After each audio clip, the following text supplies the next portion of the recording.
All right, there's another video that actually works through all of these notes.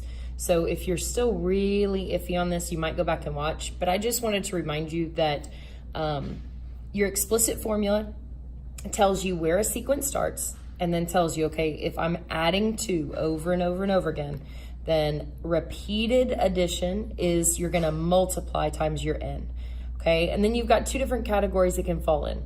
You can either start with the actual first term and say, oh, well then when I add 2, I'm not gonna need to add 2 for the first time because I'm already kind of starting with a head start. So that's why our formula has n minus 1.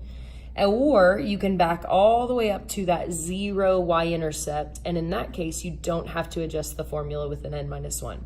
So just remember, explicit formulas tell you where it starts. And then this is describing the pattern. I'm adding 2 over and over and over again. Recursive formulas do the same exact thing.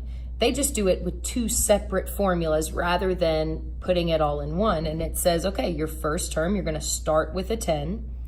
And then to get the next one, you take the 1 right in front of it. So like to get the 10th one, you would do the 9th one plus 2. So it's just telling you your pattern. I'm over and over again adding 2 to the one that came right ahead of it. So to get the second one, to get a sub 2, you're gonna take a sub 1 and add 2. And then to get a sub 3, to get the third term, you're gonna take the second one plus 2, okay? Same information, tells you where it starts and tells you that I'm repeatedly adding 2 as the pattern. I'm repeatedly adding 2 as a pattern. It's just 2 different ways to write the same information. Even if I go look at a geometric sequence, it's the same thing. It's telling me where I start. I start with a 4, and then I'm multiplying by 3 over and over and over again. So to show repeated multiplication, it's raising it to an exponent. And so I multiply by 3, multiply by 3, multiply by 3. The recursive pattern's doing the same thing. It tells you, hey, we start at 4, and then to get the next one, we take the previous one and multiply it by 3. And then sometimes they'll rearrange this and just put the 3 in front, because anytime you're multiplying a variable and a number, a lot of times we put the number in front just so it looks a little cleaner as a coefficient, okay? But this still means take 3 times the one before it, okay? So on this paper, that was kind of troubling, it tells you what you start with and tells you to get the next one, you take the previous one and subtract 7. Don't really worry about this part. This is just a little like fine print telling you that, hey, this formula will tell you every number from the second one and on. So it doesn't, the first one you've got right here, but you can use this to find the second, the third, the fourth. So this, if I'm doing the first 5 terms, the first term in my list is -11 according to that. And then this part says to get the next one, you take the previous one and subtract 7. So -11 minus 7, that's my pattern happening here, is gonna give me -18. And then I'm gonna subtract 7 before again to get -25. And I've gotta find 5 of those spots. Okay, so that's really all you're doing on this first section. You didn't have to do number 3, number 5, and number 6, so you can skip those. But on number 2 and 4, that's all you're doing is, hey, start with the starting value and then follow the pattern to get the next one and the next one and the next one, okay? The middle section is asking you to write the formula. So keep in mind, anytime you're writing a recursive formula, you've got to tell me, where does this equation start? Which, I mean, looking at that list, I hope you can tell me where it starts. And then how do you get the next one? And the next one is always written in relation to the one that came before it. So this first one starts with 7, that's a sub 1. And then you've got to figure out, okay, how am I getting from 7 to 28, and then 28 to 112, and then 112 to 448.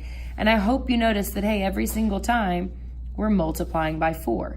So to get the next one, I'm going to take the previous one and multiply by 4, okay? And again, you could put that 4 in front if you think it looks a little bit cleaner, which I kind of think it does, okay? Down here, you're turning the recursive formula into an explicit, or If they give you an explicit formula, you're turning it back into a recursive. So this is where it really helps to go back to the notes. Explicit formulas always have two pieces. They have where did I start, and then right up against it, it's not two separate formulas. You're going to say what's the pattern. So let's see, this formula, according to it, is going to start with 38. And then the pattern is I'm subtracting 17 over and over and over again. So that means it's really like I'm subtracting 17 a certain number of times n, and then because I'm starting with the first term, you've got to do n minus 1, okay? So I start at 38, I subtract 17, n number of times, but I could skip the first level because I'm starting with a head start. This one, okay, so I know I start at 50, and my pattern is that I'm multiplying by 0.75 over and over again. This starting value of 50 is actually the first value because the formula has minus 1. So that means A1 actually is 50.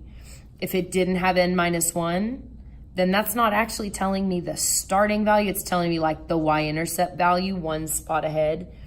And so then to get the next term, I would take the previous term, and this pattern says I'm multiplying by 0.75 over and over and over again. So times 0.75.